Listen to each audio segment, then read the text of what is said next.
And if so, which ones? So I'm gonna break this down because people are confused. Let's break this down. People are confused. This was a game where the opponent got quite far ahead from the early to mid game, and then they ended up with carriers. And one of the really frustrating things for me as a content creator and broadcaster is how people tend to focus on the late game final battle, where virtually every StarCraft match that is played, there are so many things to focus on early on, and one of the most important steps is understanding where you fell behind. So this was a really great example of where I fell behind against a Protoss player. This is just a 6.1k barcode. I'm not sure who it is, but they played a very solid game. They didn't really make that many big mistakes, and I made some mistakes, and I'm going to point out those mistakes to you here so we're not confused anymore. So I go hatch gas pool here.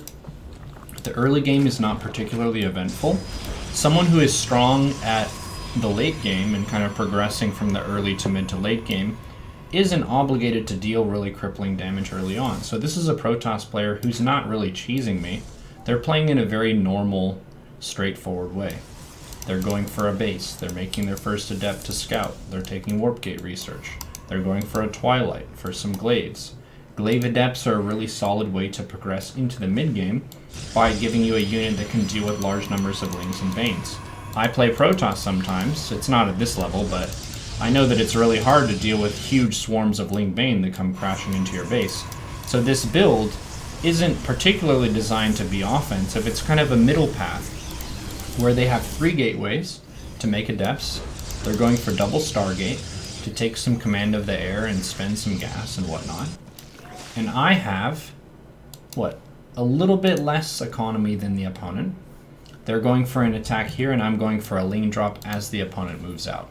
So let's slow things down because this is the first clash in the game where we see who gets ahead and who falls behind. So I'm doing some damage here with this Ling drop. Killed a couple probes. They microed this really well. I didn't use this Zerg, which is kind of a mistake. What I should have done here is seen these adepts and then ran down into the natural. That would have been an improvement on my use of the Ling drop. Notice as well, I'm floating a bit of money here as I'm focused on all of this action that's happening. I have 7 larvae in the bank and 460 minerals. I could make lings or drones. It's usually better to make something as opposed to hesitate and not build anything. So the queens and the lings are trying to defend here. We're even on workers at the moment. Lings are trying to attack these. Nice micro from these adepts. It cost the opponent APM to be able to micro their units, so this was very well controlled by them. Protoss doesn't have the 3rd base up yet, but my economy isn't super great. And I'm still floating money. I could take a 4th base here. Big mistake by me. So I'm 6 workers behind after this fight here. And a lot of people, they focus on the number of bases, but not the number of workers that are actively mining, which is more of my problem right now. I have decent infrastructure in terms of my base count, but I didn't spend very well through that attack. I have a bunch of queens that are kind of spread out. My injects have fallen off as well. And now I have a bunch of lings left over that aren't really accomplishing anything. 24 zerglings. I could have made half of that into drones, and I would have been in a much better position. What else could I do here? I could take a lair. A lair would be good to kind of move up the tech tree. I could also take a Bane nest. But from this early game scenario, already I'm off to a pretty shitty start. And that's my fault. It's not balance of the late game carrier storm business. This is the basics of how you progress from the early game into the mid game. I would say it's quite rare that 2 players get into the mid game from a perfectly even footing. Usually someone is ahead. And this is something that Pig talked about a lot when he was coaching me, and that is it's best to focus on your earliest mistakes because those set everything else behind for the rest of the game. So you're kind of polishing your early game the most aggressively and then working on your mid game and then working on your late game because I'm still behind. Protoss is taking their 3rd later than me, but they've been mining off of 2 perfectly saturated bases for a long time. And they're going into Phoenixes now, which means they can establish air control. So we can evaluate my defensive approach for dealing with Phoenixes. So here I know it's going to be double Stargate Phoenix because there are 4 out kind of all at once. This Overlord is going to be killed. What I need to do here is figure out an anti-Phoenix procedure. What I want to have is 2 spores per base, 1 here and here. I want to have mass queens, and I want to have those queens on hold position. This is something that I'm aware of, but I don't get to practice very often because this playstyle isn't the most common. Usually players are going from Twilight Adepts into maybe Archons and Prism and Immortals and more of a ground-focused approach. But this is cool. This is a Phoenix-oriented mid-game that the Protoss is going for, which scales really well into carrier play. So I lost an Overlord there. I wouldn't really count that as a huge mistake. It's more about how well I'm going to be able to stabilize on a really good economy with a bunch of queens and proper spore coverage. So I'm having my macro hatch taken here. That's okay. I think it may have been better to mass more queens. I guess I am making queens out of all my bases. Yeah, macro hatch is okay. I could also take a 5th base. Phoenixes can't really deny bases, so expanding aggressively is a nice counter procedure. So this queen gets transfused. Not too bad. I'm supply blocked here. This is a huge supply block. I'm supply blocked for a long time. One little rule you can remind yourself of is whenever you see an opponent's attack moving toward you, it's usually best to build Overlords first as an initial reaction. The reason for that is you're going to need to represent some supply to fight against their army. But I think human intuition often leads us to decide to make units when we see units from the enemy. But what we need to do is make supply. One of the unique aspects of Zerg is that we have to build a live unit to create supply for ourselves, whereas Protoss and Terran build structures. We use Overlords. So I'm supply blocked here quite hard. Once I saw the Phoenixes, I should just make a surplus of Overlords to create some room for activities, and then I would be able to mass a bunch of Lings right now. So that was another pretty big mistake here.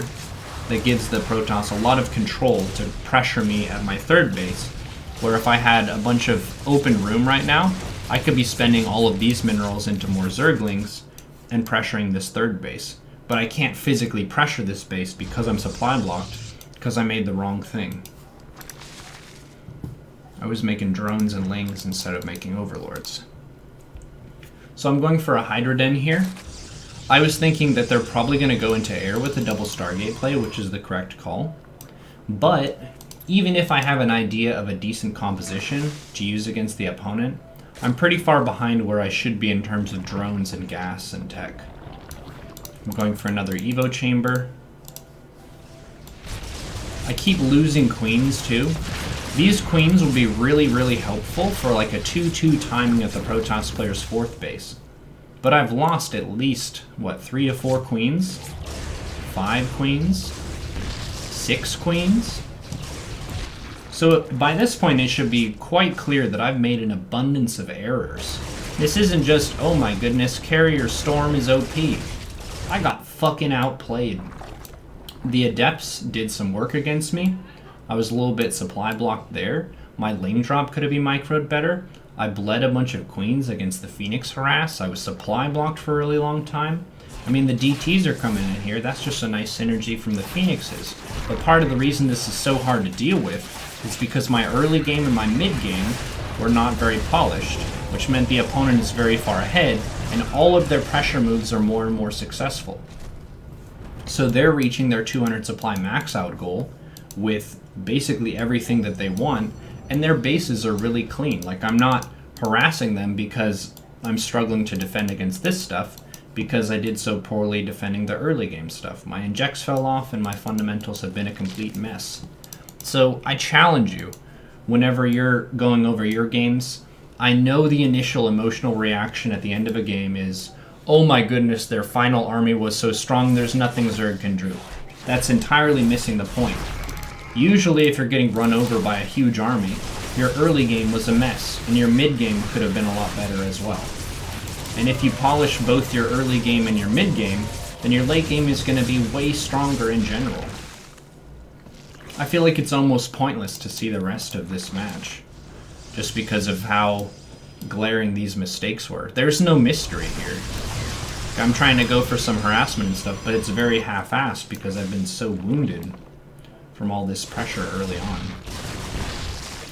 Bleeding a bunch of overlords, continuing to bleed queens and hydras, and now the opponent is making carriers, and there's not really a whole lot I can do about this.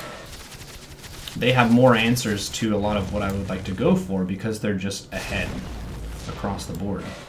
And then as they see me move out, they send a bunch of adepts in. If I had more economy earlier on, I could have made 2 spines per base, and that would have kept me safe against zealots and DTs and that kind of business. And if I wasn't bleeding queens here, over the course of the game, I could have some queens tanking, and I could have some overlords forward dropping creep, and my creep may have already been over to the opponent's side of the map. So Storm? Is Storm the problem? Storm is anything but the problem. Storm is just the mechanism by which I die to the Protoss.